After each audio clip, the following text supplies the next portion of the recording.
As US President Donald Trump's tariff push shakes up the global economy and upends the decades-old free trade world order, Japan scrambles to find a solution.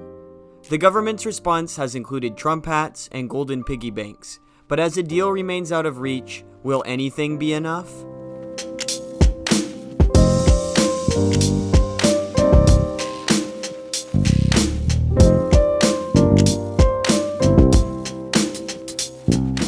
Much has been said about the global reaction to Trump's protectionist trade measures, particularly among the US's closest allies and economic partners.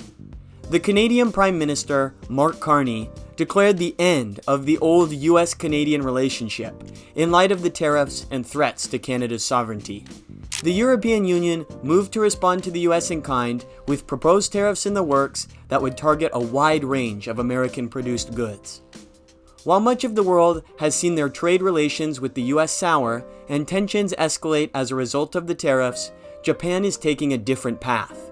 Rather than engaging in a tit-for-tat trade war over automobiles and Nintendo Switch 2 consoles, Japan is taking a far less confrontational approach. While calling for all tariffs to be eliminated, Japanese Prime Minister Ishiba Shigeru explicitly stated that Japan will not pursue retaliatory tariffs of its own. The government is instead pursuing bilateral talks with the Trump administration and has sent a team of negotiators to Washington. The lead Japanese negotiator is Akazawa Ryose, a close ally of Ishiba and cabinet minister with a wide range of responsibilities in the current government. Akazawa has drawn attention and criticism for his chummy style of negotiating with Trump and his administration. The minister donned Trump's signature red MAGA hat, posed for photos in the White House's Oval Office, and gifted the US president a golden piggy bank. The goal of the Prime Minister appears to be to leverage the two countries' close relationship to receive a one-off exemption from Trump's damaging tariffs. They are persisting in this strategy even after another close US ally and partner, the United Kingdom, was only able to negotiate a partial tariff reduction. While the Ishiba government has so far remained firm in its demands, these extracurricular efforts to get into Trump's good graces have yet to prove fruitful. 2 rounds of high-level discussions have produced no agreement. The Prime Minister is insisting that his government will refuse any deal that leaves tariffs in place, but the US has maintained it will keep at least a baseline 10% tariff on all imports. The next round of high-level talks are set to begin soon, but a potential point of compromise remains hazy. While the Trump administration has expressed its willingness to relent on some aspects of its tariffs in exchange for a favorable deal, its agreement with the UK appears to show the limits of deal-making. Japanese officials have indicated they could provide non-tariff incentives, including increased food imports from the US and economic cooperation agreements, but it's unclear if these would be enough. While these incentives may be the only way for Japan to achieve its demands in full, the two parties are far enough apart that it's difficult to imagine the US acquiescing without a major shift in strategy. In the meantime, however, it's hard to understate the current and potential impact of the tariffs on Japan's economy.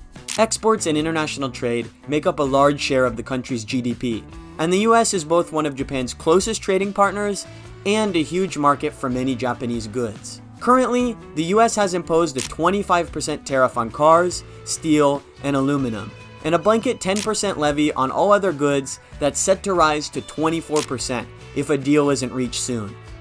Already, the Japanese economy is reeling, with the first month-over-month decline in real GDP in a year and grim forecasts for the near future, particularly among the struggling auto industry. Japan is reportedly predicting a 20% drop in sales for the current financial year. Honda is forecasting a 70% decline in net profits, and Nissan's dire financial situation is expected to worsen. While the Ishiba government engages in further rounds of negotiation in hopes of reaching a 0% tariff deal, it has pursued a variety of efforts in the meantime to help relieve the burden on the Japanese economy. Multiple waves of economic stimulus have included public loans, government subsidies, trade loss insurance coverage, and even a tariff-related government consultation desk. Further measures, including lowering interest rates, are under consideration. While the government has maintained a firm negotiating position despite its chief negotiator's image problems, the current lack of a deal and pending economic fallout further add to the political pressures the Prime Minister faces. Prime Minister Ishiba already suffers from low approval ratings, recently as low as 31%, amid scandals and disastrous results in the November 2024 elections. If Ishiba's cabinet fails to produce a favorable outcome on tariffs, it could spell disaster for his future at the helm. His Liberal Democratic Party as a whole is similarly facing grim political prospects and could be at risk of losing the prime ministership for the first time since 2012. Thank you for watching Jacob in Japan. If you enjoyed this content, please check me out on Substack, where I'm writing about Japanese news, politics, and culture. You can expect the same quality content I create here on YouTube, but in written and podcast form. It's totally free to subscribe, and you don't even need to make an account.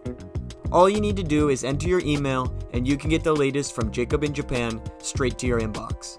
Thank you.